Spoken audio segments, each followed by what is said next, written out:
तो नमस्कार, बहुत स्वागत है दोस्तों। क्या आपने सोचा है कि जब कोई भी व्यक्ति सरकारी नौकरी पाता है तो उसका जो बेसिक पे होता है वो 20,000 के लगभग होता है। 20,000, 25,000, 30,000 जितना भी होता है। लेकिन जब उसको सैलरी बन की उनके खाते पर आती है तो वह सैलरी जो बेसिक पे होता है उससे कहीं ज़्यादा होती है। जैसे बात कर लेते हैं अगर बाबुओं की, तो बेसिक पे जो होता है 20,000 के आसपास होता है, लेकिन जब उनकी सैलरी बनती है वो 80,000। तो ऐसा क्यों होता है, क्या क्या इस पर जुड़ जाता है? और लेवल 1 से लेकर लेवल 17 तक के जो कर्मचारी हैं, आईएएस अधिकारी तक की, उनकी सैलरी क्या है और कितना उस पर जुड़ के उनको मिलता है, बेसिक पे क्या है। तो आज के वीडियो पर हम जाने आपको सरकारी नौकरी मिलेगी या फिर जिनको मिल चुकी है उनका बेसिक पे जितना रहता है उससे कई गुना ज्यादा उनका जो वेतन है वह उनके खातों पर किस प्रकार से आ जाता है। पूरा कैलकुलेशन आपको इस वीडियो के माध्यम से हम बताने की पूरी कोशिश करेंगे, तो इसको ध्यान पूर्वक देख लीजिएगा कि किस प्रकार से बेसिक पे, जैसे कि 20,000 पे स्केल पर आप नौकरी किए और खाते में आपके आते हैं 80,000, कैसे तय होती है सरकारी बाबुओं की सैलरी, सरकारी कर्मचारियों की सैलरी। लेवल 1 से लेकर अधिकतम लेवल 17 तक के यहाँ पर आपको बताएंगे। सरकारी नौकरी में पे स्केल का मतलब होता है किसी कर्मचारी की तय सैलरी की रेंज, यानी कि न्यूनतम से अधिकतम तक कितनी सैलरी मिल सकती है। यह पे लेवल ग्रेड पे, 7th पे कमीशन और सैलरी रेंज से मिलकर बनता है। वर्तमान में 7वां वेतन के अंतर्गत कर्मचारियों को मिल रहा है। अभी 2026 में 8वां वेतन से यहाँ पर मिलेगा।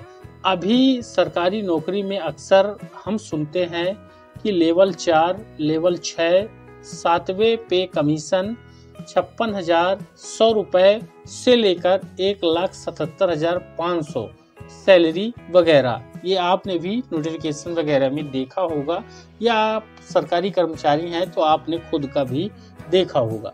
इन्हीं चीज़ों को मिलाकर पे स्केल कहा जाता है। आसान भाषा में कहें तो पे स्केल मतलब किसी सरकारी कर्मचारी की तय सैलरी की रेंज होती है, यानी न्यूनतम कितनी सैलरी मिलेगी और समय के साथ बढ़कर अधिकतम कितनी हो जाएगी। पे स्केल का मतलब होता है आपकी सैलरी कहां से शुरू होगी और अधिकतम कितनी तक जा सकती है। इसमें पे लेवल जितना ऊंचा होता है आपकी सैलरी भी उतनी ज्यादा मिलती है। सरकारी नौकरी में पे स्केल के साथ कई तरह के भत्ते भी जोड़े जाते हैं, जिससे कुल इनकम काफी बढ़ जाती है, जिस कारण आपका वेतन जो होता है, सैलरी, वो आपको बढ़ के आती है। वो किस प्रकार से रहेगी, किस लेवल के कितना बढ़ता है, वो आपको यहाँ पर दिखाएंगे। एक सवाल है कि पे स्केल कैसे तय होता है, ये चीज आपको जानना बहुत जरूरी है। सरकारी कर्मचारियों की सैलरी सरकार सीधा तय नहीं करती है। इसके लिए सरकार एक कमेटी बनाती है जिसको पे कमीशन कहा जाता है। आजकल सभी सरकारी कर्मचारियों की सैलरी 7वें पे कमीशन के आधार पर चलती है। जैसे ही 8वां लगेगा तो 8वें के आधार पर चलेगी। पे स्केल क्या होता है, पूरा आसान तरीके से समझाएंगे। इसके पे स्केल तय करने में 3 बातें प्रमुख रूप से देखी जाती है। पहला जो पॉइंट होता है देखने के लिए, कर्मचारी का पद, पोस्ट, जो ग्रेड होता है, पोस्ट होता है। जैसे कि क्लर्क है, टीचर है, ऑफिसर हैं, इंजीनियर आदि बहुत सारी कैटेगरियां हैं। फिर दूसरी बात जो होती है, नौकरी की जिम्मेदारी, रिस्पॉन्सिबिलिटी जिसको बोलेंगे। जिस काम में जिम्मेदारी ज्यादा होती है उसका पे स्केल भी ऊंचा होता है, यानी जितना पे जिम्मेदारी बढ़ती जाएगी उतना आपका जो सैलरी है वह भी बढ़ता जाएगा।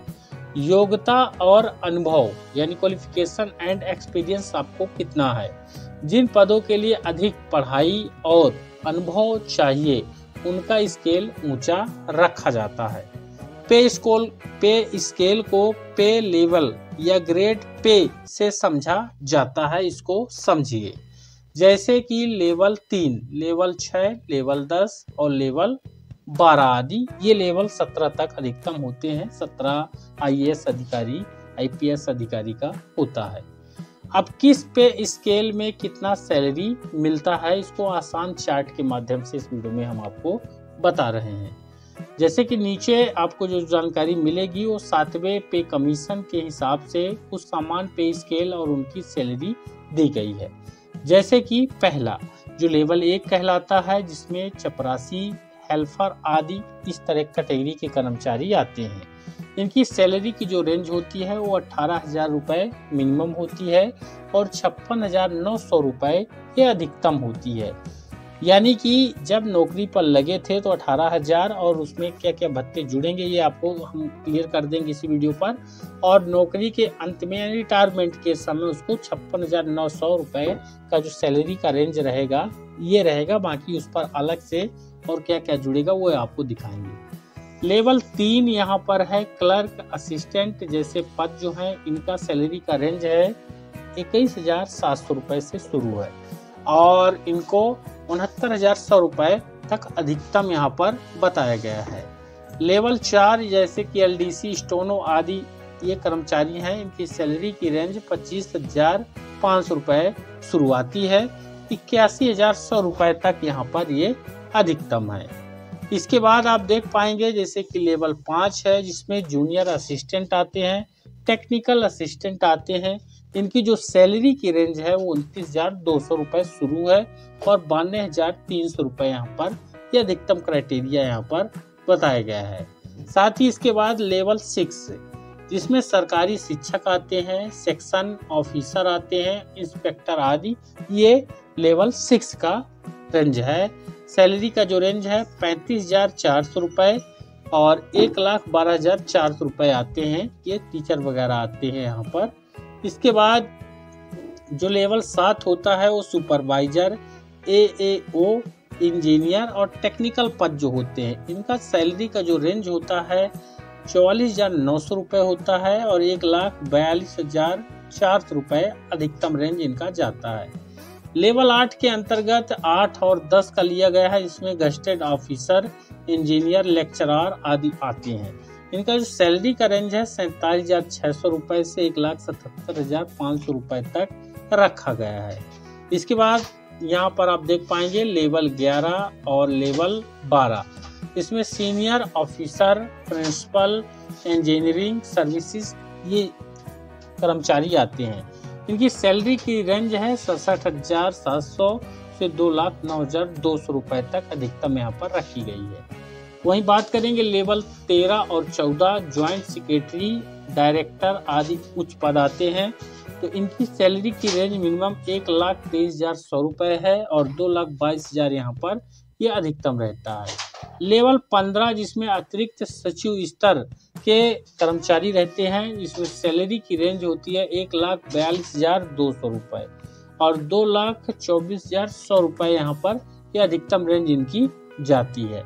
लेवल 16 से 17 यहाँ पर है सेक्रेटरी और शीर्ष IAS अधिकारी का पद है, जिसमें सैलरी का रेंज है 2,25,000 रुपये और ये फिक्स यहाँ पर रखा गया है। इसको फिक्स यहाँ पर किया गया है। पे स्केल में और क्या क्या जुड़ता है ये भी आपको जानना चाहिए। जैसे कि सरकारी कर्मचारी को बेसिक सैलरी के साथ कई भत्ते मिलते हैं, जैसे कि DA मिलता है, जिसको महंगाई भत्ता कहते हैं। 50% से ज़्यादा ये हो सकता है, अभी 58% यहाँ पर मिल रहा है। इसके बाद पे स्केल में और क्या क्या जुड़ता है, जिसमें कि HRA मकान किराया भत्ता जुड़ जाएगा, TA यानी कि यातायात भत्ता मिल जाएगा, मेडिकल फैसिलिटी इसका भी यहाँ पर राशि जुड़ती है, पेंशन मिलती है जैसे कि PF या NPS के माध्यम से पेंशन का होता है। इन सब को जोड़कर कुल सैलरी काफ़ी बढ़ जाती है। बाकी आप समझ ही गए होंगे कि सैलरी बढ़ती कैसे है। तो वीडियो को ज़्यादा लाइक और शेयर कर दीजिएगा। हमारे चैनल पर नए हैं तो सब्सक्राइब भी जरूर कर लीजिए। धन्यवाद।